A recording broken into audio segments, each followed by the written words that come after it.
Hola, muy buenos días. Ya estamos listos para comenzar. Estamos listos para iniciar nuestro trabajo del día de hoy. Queremos leer la Biblia, queremos únicamente conocer lo que el Señor nos dejó a través de su palabra, como una herencia, como conocimiento. Queremos conocer un poquito más el contexto acerca de lo que la Biblia tiene para cada uno de nosotros. Creo que Dios ha tenido favor con nosotros, con nuestros hijos, con nuestras parejas, con nuestra vida en general. Hoy, antes de iniciar, me gustaría que oráramos, que nos pusiéramos en manos de Dios y que pidiéramos naturalmente por la vida de nuestros hijos. Vamos a orar en este momento nada más por la vida de nuestros hijos antes de iniciar, ¿ok?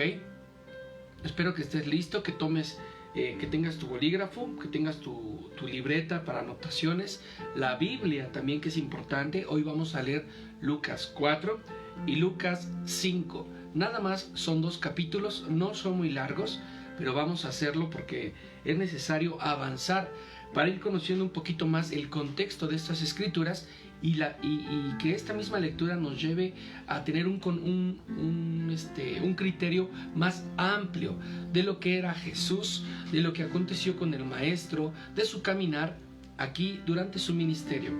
Vamos a orar por nuestros hijos rápidamente. Vamos a iniciar con esta lectura.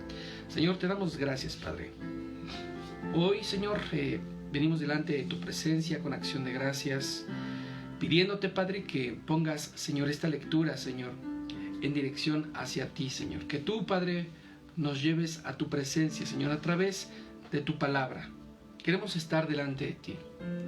Señor, hoy te pedimos, Padre, por la vida de nuestros hijos. Bendice, Señor, a nuestros hijos. Sé con ellos, Padre, con sus planes, con sus proyectos. Pon en cada uno del corazón de nuestros hijos tus sueños, pon tus pensamientos, pon tu amor, pon, Señor, en cada uno de ellos, Señor, un propósito celestial, Señor. Cuídalos, bendícelos, Señor, en cada área de su vida. Que el favor, que la gloria, Señor, sea sobre la vida de nuestros hijos. Gracias por cuidarlos, Señor, de toda enfermedad, por librarlos, Señor, del lazo de la destrucción. Gracias, Padre. Gracias por estar y acompañar a nuestros hijos en todo tiempo. Te pedimos, Padre, que la palabra, Señor, poderosa, Señor, que dejaste como herencia para nosotros, Señor, no solamente trascienda en nosotros, sino trascienda, Señor, en nuestras generaciones, en nuestros hijos, en nuestros nietos, en nuestros bisnietos.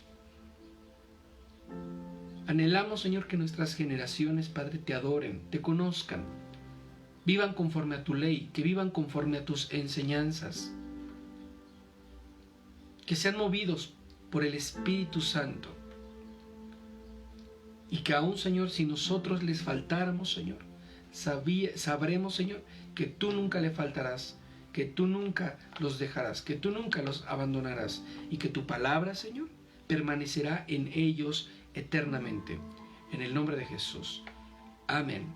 Muy bien, vamos a empezar con esta lectura. Hoy Dios puso en mi corazón que oráramos por nuestros hijos y creo que es algo que debemos de hacer cada día, orar por nuestros hijos, y así creo que Dios quiere hacer algo, porque en muchas generaciones, Dios me hizo sentir en esta noche que muchas generaciones se están perdiendo, se están escapando de las manos. Los papás están perdiendo a sus hijos por no enseñarles la palabra, por no enseñarles cómo vivir correctamente, por no enseñarles con amor. Sigamos orando por nuestros hijos. Dios les bendice. Aleluya. Pues bueno, vamos a empezar con Lucas 4 y Lucas 5. Esto es Biblia con café. Amén. Muy bien.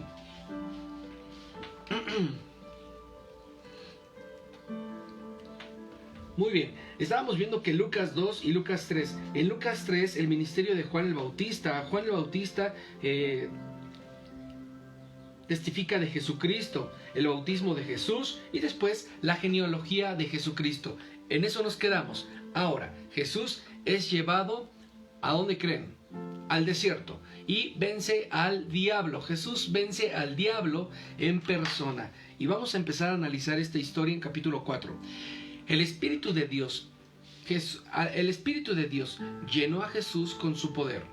Y cuando Jesús se alejó del río del Jordán, el Espíritu lo guió al desierto. Allí durante 40 días, el diablo trató de hacerlo caer en sus trampas. Y en todo ese tiempo Jesús no comió nada. Cuando pasaron los 40 días, Jesús sintió hambre. Entonces el diablo le dijo: si en verdad eres el Hijo de Dios, ordena que estas piedras se conviertan en pan. Jesús le contestó: la Biblia dice, no solo de pan vivirán las personas. Después el diablo llevó a Jesús a un lugar alto. Desde allí, en ese momento, le mostró todos los países más ricos y más poderosos del mundo, y le dijo: todos estos países me los dieron a mí, y yo puedo dárselos a quien yo quiera. Yo te haré dueño de todos ellos si de rodillas me adoraras a mí nada más. Jesús le respondió: la Biblia dice, adoren a Dios y obedezcan solo a Él. Finalmente, el diablo llevó a Jesús a la ciudad de Jerusalén hasta la parte más alta del templo y allí le dejó: si en verdad eres el Hijo de Dios, tírate desde aquí, pues la Biblia dice, Dios mandará a sus ángeles para que te cuiden. Ellos te sostendrán para que no te lastimes, para que no lastimes los pies contra ninguna piedra. Jesús le contestó: la Biblia también dice, nunca trates de hacer caer a Dios en una trampa. El diablo le puso a Jesús todas las trampas posibles, y como ya no encontró más que decir, se alejó por él en algún tiempo. Jesús regresó a la región de Galilea lleno del Espíritu Santo, lleno de poder. Iba de lugar en lugar, enseñando en las sinagogas, y toda la gente hablaba bien de él. Y así Jesús pronto llegó a ser más conocido en toda la región. Después volvió a Nazaret, el pueblo donde había crecido. Un sábado, como era de costumbre, fue a la sinagoga. Cuando se levantó, fue a leer.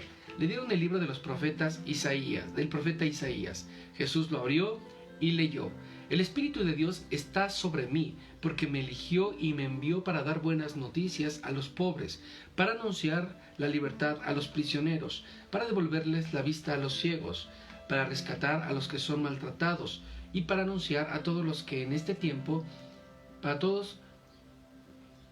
anunciar a todos que este es el tiempo que Dios eligió para darnos salvación. Jesús cerró el libro, lo devolvió al encargado y se sentó. Todos los que estaban en la sinagoga se quedaron mirándolo. Entonces Jesús les dijo: hoy se ha cumplido ante ustedes esto que he leído. Todos hablaban bien de Jesús, pues se admiraban de lo grande que eran sus enseñanzas. La gente preguntaba: ¿no es este José? Jesús respondía: ¿no es este el hijo de José? Y Jesús respondía: sin duda, ustedes me recitarán este dicho: médico primero, cúrate a ti mismo. Ustedes saben que todo lo que he hecho en Capernaum, y por eso ahora me pedirán que haga aquí esto mismo. Pero les aseguro que ningún profeta es más recibido en su propio pueblo. Hace muchos años, cuando aún vivía el profeta Elías, no llovió durante 3 años y medio, y la gente se moría de hambre. Y aunque había en Israel muchas viudas, Dios no envió a Elías para ayudarlas a todas, sino solamente a una viuda del pueblo de Serepta, cerca de la ciudad de Sidón. En este tiempo, también había en Israel muchas personas enfermas de lepra. Pero Eliseo sanó solamente a Naamán, que era del país de Siria. Al oír eso, los que estaban en la sinagoga se enojaron muchísimo. Entonces sacaron de allí a Jesús y lo llevaron a lo alto de la colina donde estaba el pueblo, pues querían arrojarlo a un precipicio. Pero Jesús pasó de en medio de ellos y se fue de Nazaret. Jesús se fue al pueblo de Capernaum, en la región de Galilea. Allí se puso a enseñar un día sábado. Todos estaban admirados de sus enseñanzas, porque les hablaba con autoridad. En la sinagoga había un hombre que tenía un espíritu malo. El espíritu le gritó a Jesús: Jesús de Nazaret, ¿qué quieres hacer con nosotros? ¿Acaso vienes a destruirnos? yo sé quién eres tú, eres el Hijo de Dios. Jesús respondió al espíritu malo y le dijo, cállate y sal de este hombre.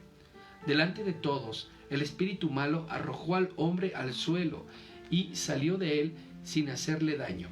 La gente se asombró mucho y decía, ¿qué clase de poder tiene este hombre que con autoridad y con poder les ordena a los espíritus malos que salgan y ellos obedecen? En toda aquella región se hablaba de Jesús y de lo que él hacía. Jesús salió de la sinagoga y se fue a la casa de Simón. Cuando entró a la casa, le contaron que la suegra de Simón estaba enferma y que tenía mucha fiebre. Jesús fue a verla y ordenó a la fiebre que se le quitara. La fiebre se le quitó y la suegra de Simón se levantó y les dio de comer a todos los que estaban en la casa. Al anochecer, la gente le llevó a Jesús muchas personas con diferentes enfermedades. Jesús puso sus manos sobre los enfermos y los sanó. Los demonios que salían de la gente gritaban, ¡tú eres el Hijo de Dios! Pero Jesús reprendía a los demonios y no los dejaba hablar, porque ellos sabían que él era el Mesías. Al amanecer, Jesús salió de la ciudad y fue a un lugar solitario. Sin embargo, la gente lo buscaba y le pedía que no se fuera del pueblo. Pero Jesús les dijo, Dios me ha enviado a anunciar a todos las buenas noticias de su reino. Por eso debo de ir a otros poblados. Entonces Jesús fue a las sinagogas de todo el país y allí anunciaba las buenas noticias. Del 1 al 13 vemos cómo Jesús enfrenta lo que es la tentación.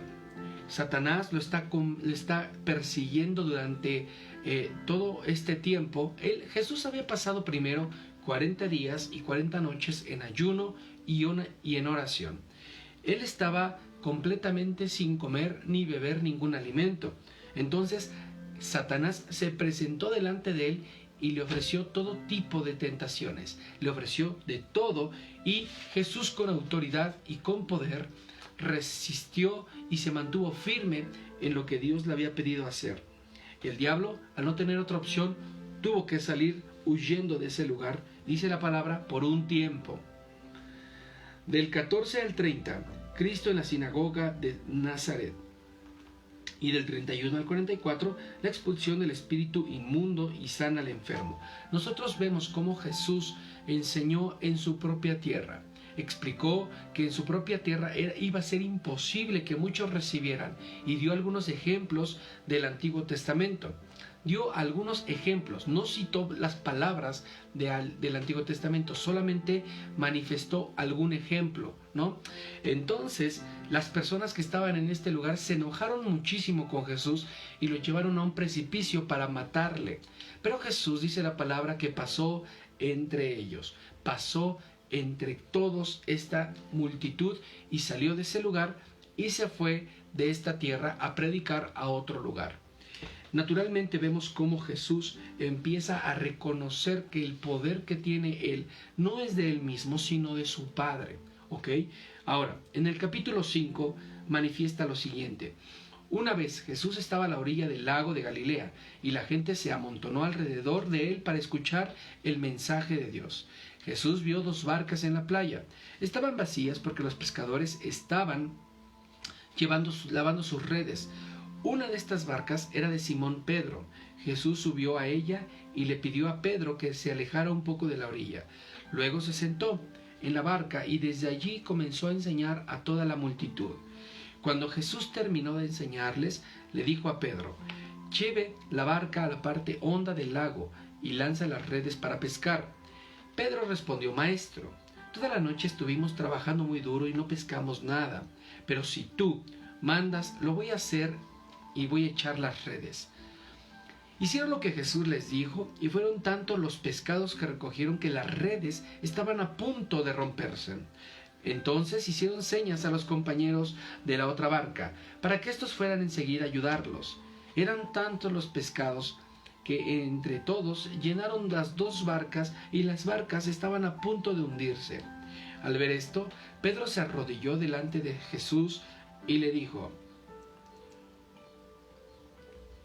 «Señor, apártate de mí porque soy un pecador.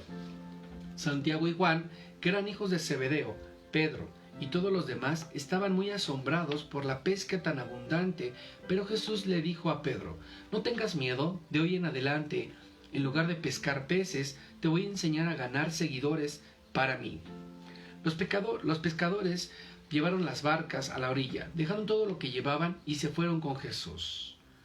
Un día, Jesús estaba en un pueblo y de pronto llegó un hombre que estaba enfermo de lepra. Se inclinó delante de Jesús hasta el tocar el suelo con la frente y éste le suplicó: Señor,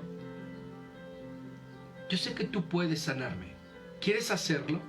Jesús extendió su mano, tocó al enfermo y le dijo: sí quiero, queda sano. Y de inmediato el hombre quedó completamente sano. Después Jesús le dijo: no le digas a nadie lo que sucedió. Ve con el sacerdote y lleva una ofrenda que Moisés ordenó. Así los sacerdotes verán que ya no estás aún más enfermo. Jesús se hacía cada vez más famoso y mucha gente se reunía para escuchar su mensaje y otros venían a él solo para que los sanara. Pero Jesús siempre buscaba un lugar para estar solo y para orar. En cierta ocasión Jesús estaba enseñando en una casa. Allí estaban sentados algunos fariseos y algunos maestros de la ley. Habían venido de todos los pueblos de Galilea, de Judea y de la ciudad de Jerusalén para oír a Jesús. Y como Jesús tenía el poder de Dios para sanar enfermos, llegaron otras personas con una camilla y en la que llevaban a un hombre que no podía caminar. Querían ponerle al enfermo delante de Jesús, pero no podían. No podían entrar a la casa porque en la casa había en la entrada mucha gente. Entonces subieron al techo y ahí abrieron un gran agujero. Y por ese agujero bajaron al enfermo en la camilla hasta ponerlo en medio de la gente delante de Jesús. Cuando Jesús vio la gran confianza que aquellos hombres tenían en él, le dijo al enfermo: amigo, te perdono tus pecados. Los maestros de la ley y los fariseos pensaron: ¿y quién se cree que es? ¿Qué barbaridades dice contra Dios? Solo Dios puede perdonar pecados. Jesús se dio cuenta de lo que estaban pensando y les preguntó: ¿por qué piensan así? Díganme, ¿qué es más fácil, perdonar a este enfermo o sanarlo? Pues voy a demostrarles que yo, el Hijo del Hombre, tengo autoridad aquí en la tierra para perdonar pecados. Entonces le dijo al hombre que no podía caminar: levántate, toma tu camilla y vete a tu casa. En ese mismo instante, y ante la mirada de todos, el hombre se levantó, tomó la camilla y se fue a la casa hablando a Dios. ¡Wow! Alabando a Dios. Todos quedaron admirados y llenos del temor y comenzaron a alabar a Dios, diciendo: ¡qué cosas tan maravillosas hemos visto hoy! Después de esto, Jesús se fue de aquel lugar. En el camino vio a un hombre llamado Mateo, que estaba cobrando impuestos para el gobierno de Roma. Jesús le dijo: sígueme. Mateo se levantó, dejó todo lo que tenía y lo siguió. En ese mismo día, Mateo ofreció en su casa una gran fiesta en honor de Jesús. Allí estaban comiendo muchos cobradores de impuestos y otras personas. Algunos fariseos y maestros de la ley comenzaron a hablar contra los discípulos de Jesús y les dijeron: ¿por qué comen ustedes con los cobradores de impuestos y con toda esta gente mala? Y Jesús les respondió: los que necesitan del médico son los enfermos, no los que están sanos. Yo vine a invitar a los pecadores para que regresen a Dios, no a los que se creen que son muy buenos. Algunas personas le dijeron a Jesús: los discípulos de Juan el Bautista y los seguidores de los fariseos siempre dedican tiempo para ayunar y para orar. Tus discípulos, en cambio, nunca dejan de comer y de beber. Jesús les respondió: los invitados a una fiesta de bodas no ayunan mientras el novio está con ellos, pero llegará el momento en el que se lleven al novio y entonces los invitados tendrán que ayunar. Jesús también les puso otra comparación. Si un vestido viejo se rompe, nadie corta un pedazo de un vestido nuevo para remendar el viejo. Si lo hace, echa a perder el vestido nuevo. Además, el remiendo nuevo se verá feo en el vestido viejo. Tampoco se echa vino nuevo en un recipiente viejo, porque cuando el vino nuevo fermente, hará que reviente el cuero viejo. entonces se perderá el vino nuevo y los recipientes se destruirán. Por eso hay que echar vino nuevo en recipientes de cuero nuevo. Además, si una persona prueba el vino viejo, ya no quiere beber vino nuevo, porque habrá aprendido que el viejo es mejor. Listo, capítulo 5 terminado.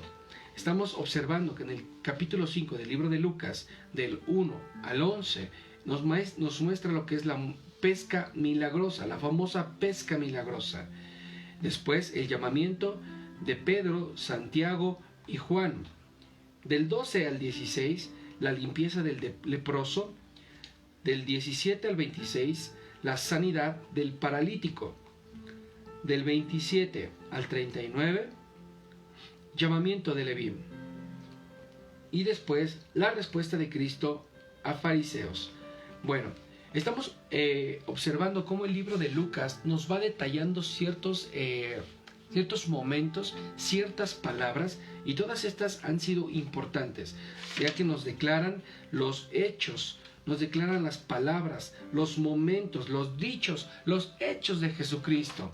Ahora, Lucas no era un discípulo de Jesús. Tenemos que tener en cuenta que Lucas no era un discípulo de Jesús. Él era un discípulo de Pablo. Amén. Muy bien. Lucas escribe aproximadamente esta obra en el año 70 después de Cristo, antes de la destrucción del templo y antes de la culminación del libro de los Hechos. ¿Sabes? Después del 70, después de Cristo, en el año 70 después de Cristo, es que se escribe esta obra antes de la destrucción del templo. Ahora, Lucas revela a Jesús muy cercano de pecadores, enfermos, pobres y necesitados. Jesús, en este libro, lo vamos a ver cómo se desarrolla, cómo se envuelve, cómo se mueve entre pecadores, se mueve entre enfermos, se mueve entre gente inmunda y está muy cercano a la gente. Jesús se refiere Lucas se hace referir a Jesús como alguien cercano, no lejano. Una característica, por ejemplo, de toda esta referencia es que en el Antiguo Testamento Dios estaba naturalmente en el cielo. Dios venía al pueblo de Israel cada que él lo deseaba o cada que se le invocaba. Ahora, Dios no está en el cielo, Dios está en persona y Cristo está en la tierra. Cristo está entre las personas, entre los pecadores, entre los fariseos, entre los enfermos, entre aquella gente que lo correteaba, entre aquellas personas que lo querían matar. Ya no veían.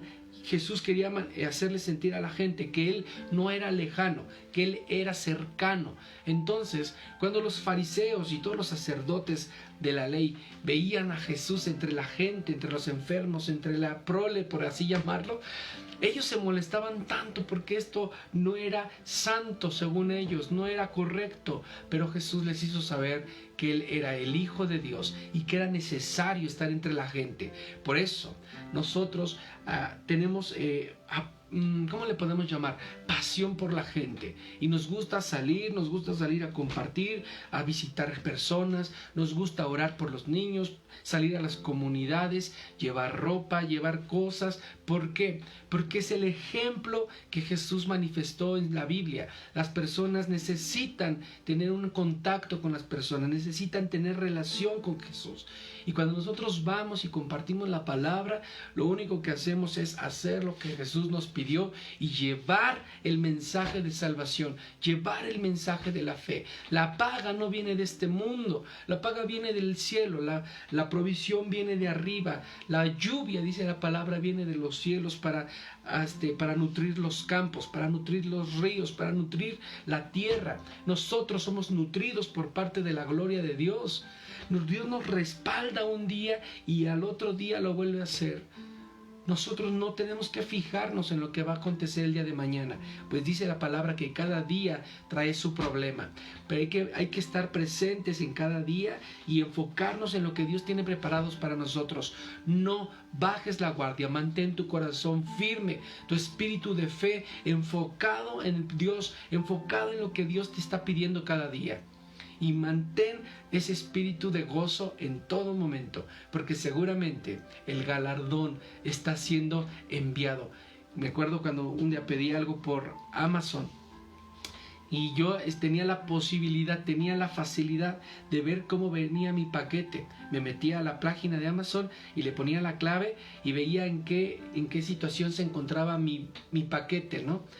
Y me hizo pensar el Señor en lo siguiente: cuando yo estoy orando, cuando yo estoy clamando a Dios, Dios envía mi paquete, envía mi bendición, y en cualquier momento yo puedo ver en qué lugar, en qué proceso se encuentra mi paquete. ¿Por qué? Porque yo tengo la certeza y tengo la convicción de que esas bendiciones van a llegar a mi vida y un día van a tocar a mi puerta y yo las voy a recibir, y ese día es hoy. Dios bendice tu vida. Vamos a orar. Señor, te damos gracias. Que tu palabra, Señor, como siempre, Padre, nutre nuestro espíritu, alimenta nuestra fe, Señor. Nos entusiasma, Señor, para salir el día de hoy a hacer nuestras actividades. Nos entusiasma, Señor, porque sabemos que a través de ti hay oportunidad, hay favor, hay bendición, Señor. Que a través de ti, Señor, hay vida eterna, Señor. Te damos toda la gloria y toda la honra. En el nombre de Jesús. Amén. Saludos. Aquí encuentro que está conectada Patti Bernal, Paola. Saludos a Paola, Herminia Velarde, Ileana Solórzano, Luis Solórzano. También está aquí Maite, Estrella. También está aquí señor Serafín. Saludos, don Serafín. También está, ¿quién más? Uno, aquí está, Cielo Hernández. Dios bendice sus vidas. Gracias por conectarse. Compartan este mensaje, compartan estas transmisiones. Las personas necesitan empezar su día con una potencia, con un poder que venga de los cielos, no de los hombres. Lo de los hombres es temporal. Esto es eterno. Dios bendice sus vidas. Nos vemos el día de mañana. A las 7 tenemos una cita. Nos vemos. Los amamos en Cristo.